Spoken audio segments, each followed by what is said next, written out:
Good morning সবাইকে। সবাই কেমন আছে? সবাই নিশ্চয়ই ভালো আছে আর আমিও ভালো আছি। আমি ঘরটা একটু ঝেড়ে নিই। ঘরের বারান্দাগুলো খুব ঝুল হয়েছে এই গ্রিলগুলোতে। চলো গ্রিলগুলো একটু ঝেড়ে নিই। ও বারান্দাটা পুজোর আগে ঝেড়েছি, তাও দেখো কত ধুলো। ধুলোর আর শেষ নেই।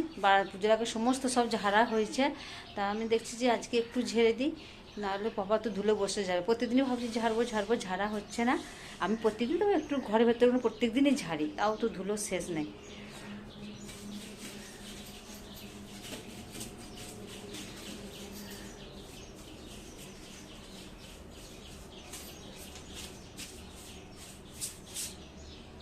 চলো ঝেড়ে নিই। চলে এলাম রান্নাঘরটাও ঝাড়তে। রান্নাঘরের জানলাটা দেখো ঝুল হয়েছে। যতই ঝাড়ি জানো তো, যতই ঝাড়া হোক তাও ঝুল হবেই। ঝুলের কথা থেকে আসছে কে জানে। আর এখন দেখো আমি সিঁদুর বেশি কিছু পরতে পারছি না বলে কেমন লাগছে দেখছো আমাকে। সব ঝেড়ে দিতে হয়।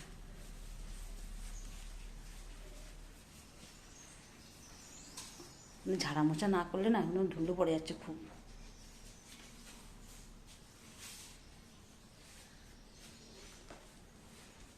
ওরা রান্নাঘরটা একটু ঝেড়ে নিলাম। তা এখন তো পুজো পুজো কিছু নেই, সকালে কাজ নেই। তোমার দাদাভাই ডিউটি যায় না, ছুটি দাদাভাই ব্লাড নিয়ে এলো। আমি এসে আমাকে বলছে যে আমার শরীরটা খারাপ, আর তুমি আমাকে বলছো তুলে দাও। আর আমাকে সব নিজে নিজেই করতে হয় জানো তো, ওদের সময় নেই তোলা। তাই জন্যই বলছি, যদি আমার ব্লগটা ভালো লাগে সবাই কিন্তু লাইক কমেন্ট করো। নিজে নিজেই সব কিছু ধরতে হয় তো। ঠিক আছে চলো ওই ঘরটা ঠিক করে নিই। মানি প্ল্যান্ট গাছগুলো দেখো ধুয়ে দিয়েছি, দেখাচ্ছি দাঁড়া। আমার রুমের মানি প্ল্যান্ট গাছগুলোকেও আমি একটু করে ধুয়ে দিলাম। সপ্তাহে আমি ধুয়ে দিই, পুরো পাতাগুলো ধুয়ে দিই আর একটু করে জলে দিই। জলটা পড়বে বলে এখানে রেখে চলে এলাম রান্নাঘরটাও ঝাড়তে। রান্নাঘরের জানলাটা দেখো ঝুল হয়েছে। যতই ঝাড়ি জানো তো, যতই ঝাড়া হোক তাও ঝুল হবেই। ঝুলের কথা থেকে আসছে কে জানে। আর এখন দেখো আমি সিঁদুর বেশি কিছু পরতে পারছি না বলে কেমন লাগছে দেখছো আমাকে। সব ঝেড়ে দিতে হয়।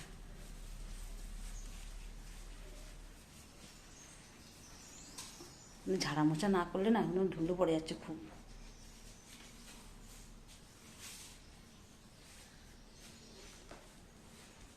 ওরা রান্নাঘরটা একটু ঝেড়ে নিলাম। তা এখন তো পুজো পুজো কিছু নেই, সকালে কাজ নেই। তোমার দাদাভাই ডিউটি যায় না, ছুটি দাদাভাই ব্লাড নিয়ে এলো। আমি এসে আমাকে বলছে যে আমার শরীরটা খারাপ, আর তুমি আমাকে বলছো তুলে দাও। আর আমাকে সব নিজে নিজেই করতে হয় জানো তো, ওদের সময় নেই তোলা। তাই জন্যই বলছি, যদি আমার ব্লগটা ভালো লাগে সবাই কিন্তু লাইক কমেন্ট করো। নিজে নিজেই সব কিছু ধরতে হয় তো। ঠিক আছে চলো ওই ঘরটা ঠিক করে নিই। মানি প্ল্যান্ট গাছগুলো দেখো ধুয়ে দিয়েছি, দেখাচ্ছি দাঁড়া। ঢেঁড়সগুলো ভাজ দিয়েছি, কাকিমা ভাজছে, আর আমি দিকে এঁচুড়ের তরকারিটা চাপিয়ে দিয়েছি। এঁচুড়গুলো কাকিমা ভালো করতে পারবেন বলে আমি চাপিয়ে দিলাম। ওটা কষে জল দিয়ে দিলি। তোমরা কে কে ভালোবাসো? আমার ছেলে কিন্তু খুব ভালোবাসে, ছেলের জন্য স্পেশাল করে মাখা।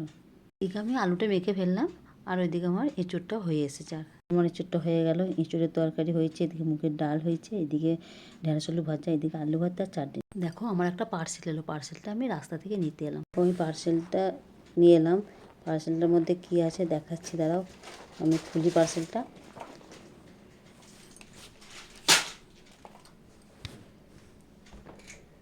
পার্সেলটার মধ্যে একটা জিনিস আছে, দেখো এইটা আমি অর্ডার করেছিলাম। এই পিকচারটা এখন খুব ভালো বলছে সবাই, সেই জন্য এই পিকচারটা রুমের মধ্যে রাখবো বলে এটা আমি অর্ডার দিয়েছিলাম।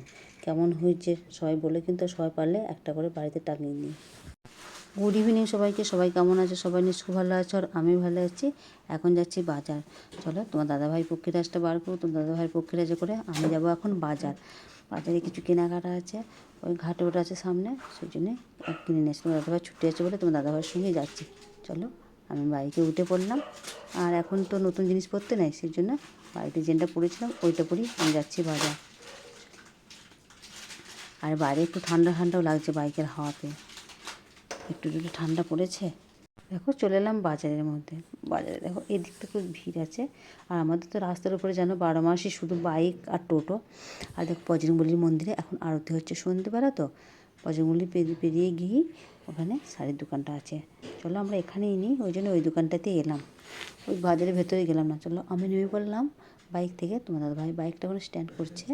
চলো আমরা চলে এলাম হক প্লাজার বাজারে। কাজে হাতে চলে এলাম। আর দেখো ওখানে দোকানে গিয়ে শাড়ি বের করতে বললাম, সুতির শাড়ি, কেননা ভাটে ওটা তো বেশি দামি নিলে হবে না। চলো আমাদের সব এখান থেকে জিনিসপত্র নেওয়া হলো, এবার চলে যাব বিটি। বাজার থেকে চলে এলাম, এসে রাত হয়ে গেছে, আমরা খেতে বসে গেছি। এখন তো পরোটা খাওয়া, রাত্রে পরোটা কুমড়োর তরকারি। আর তোমার দাদাভাই এখনও খায় না, দাদাভাই খাবারটা বাড়াই আছে। চলো আমি খেয়ে নিই। সবাই কি খাওয়া দাওয়া হয়ে গেল? আমাদের দেখো খাওয়া দাওয়া হয়ে গেল, আর তোমাদের সবাই খাওয়া দাওয়া হয়ে গেল। রাত তো অনেক হয়ে গেছে। ঠিক আছে, আজকে আমার ব্লগটা আমি এখানেই শেষ করছি। আবার আসবো কালকে একটা নতুন ব্লগ নিয়ে।